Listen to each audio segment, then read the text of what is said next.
Okay, so that was a brief overview of the circular flow model that your PowerPoint talks about and that the Chapter 2 talks about. I do want you to read that. There will be some questions from the test. But let's move on to the second model that is described in Chapter 2, and that is the production of possibility frontier. The production possibility frontier is a graph that shows a combination of outputs that the economy can possibly produce given the availability of factors in production and the availability of production and technology. For example, if you had a business or an industry that oversaw two manufacturers, one manufacturer side produced cars and one manufacturer produced computers.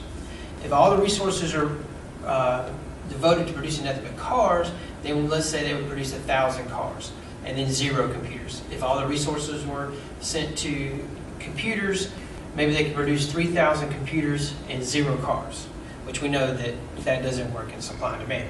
More likely the results will be divided between the two, producing some cars and some computers, because that's what we want. That's generally what the economy calls for. The feasible combinations and outputs are shown in the production possibility frontier graphs in your PowerPoint. Production is efficient at the point on the curve, such as A and B. This implies that the economy is getting all it can from the scarce resources that are available. There's no way to produce one good without producing less of the other. The production possibility frontier reveals what we talked about in the principle 1, people that have to face trade-offs. More cars, less computers. More computers, less in cars. Let's talk about an example. Suppose the economy is currently producing 600 cars and 2,200 computers. To increase the production of cars to 700, the production of computers must fall to 2,000. So remember we talked about in principle 2 is also the cost of something to get one thing is what you will give up. Remember we talked about opportunity costs. If you want more cars, you have to give up more computers. You want more computers, you have to give up more cars. The opportunity cost of increasing the production of cars from 600 to 700 is 200 computers. An economist would use this formula to be able to graph that and to be able to come up with that end result. Thus, the opportunity of cost for each car is 2 computers. The opportunity cost of a car depends on the number of the cars and computers currently being produced in the economy. The opportunity cost of a car is high when the economy is producing many cars and fewer computers. So the higher demand, the more production, the more use of resources. Resources have to be pulled from somewhere, so they'll be pulled from computers, put towards cars to produce more cars. So we go back there again to the opportunity cost. The opportunity cost of a car is low when the economy is producing fewer cars and have many computers. Economists generally believe that the production possibility frontiers often have this bowed out shape that you've seen in all supply and demand, because some resources are better suited to the production of cars and computers and vice versa. The production possibility frontier can shift if resources are available or become available. Prices drop, like now with oil prices dropping, that is shifting everybody's price all the way down to delivery of bread, to tires on your car. All the prices are shifting because the low oil prices are making such a difference.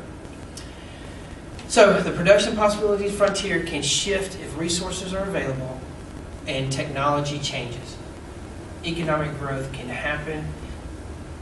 Production possibility frontier predicts what could happen by moving resources around. So that kind of gives you the 2 main models that they're examining in Chapter 2. Kind of refers back to what we learned in Chapter 1 as well. So let's review. The definition of microeconomics, when we talked about macro and micro, the definition of microeconomics, the study of households and firms, how they make decisions and how they interact with the markets. Macroeconomics is the study of worldwide phenomena and including the unemployment, economic growth, and many other variables that go into it. Microeconomics and macroeconomics are closely intertwined because the changes in one makes a change in the other. And the overall economy arises from the decisions individual households and firms make.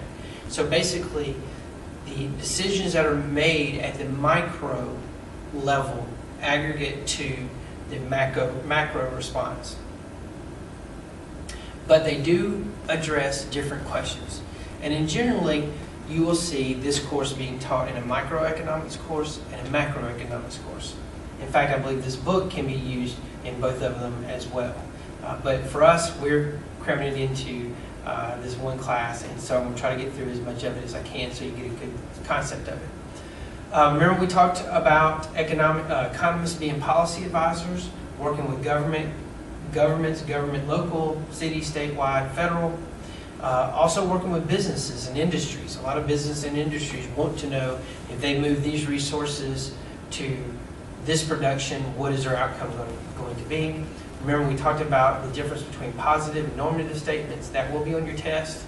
Definition of positive statements, claims that attempts to describe the world as it is, saying here's the statistical data, here's what you're dealing with, here's what you have, here's your outcome that has already happened. Normative statement claims to attempt to prescribe how the world should be. That if you use historical data and you use natural events and you put them into the formulas and the models, you should be able to predict how things can end up, hopefully for better. Positive statements can be evaluated by using data, while normative statements are involved a lot more personal viewpoints. Positive views about how the world works and affects normative views about how the policies are described. Economists in Washington, economists have been aware of trade-offs that have been involved in policy advisors since the first government that we've ever had. However, since 1946, the president does receive daily, if not weekly, advice from the Council on Economic Advisors.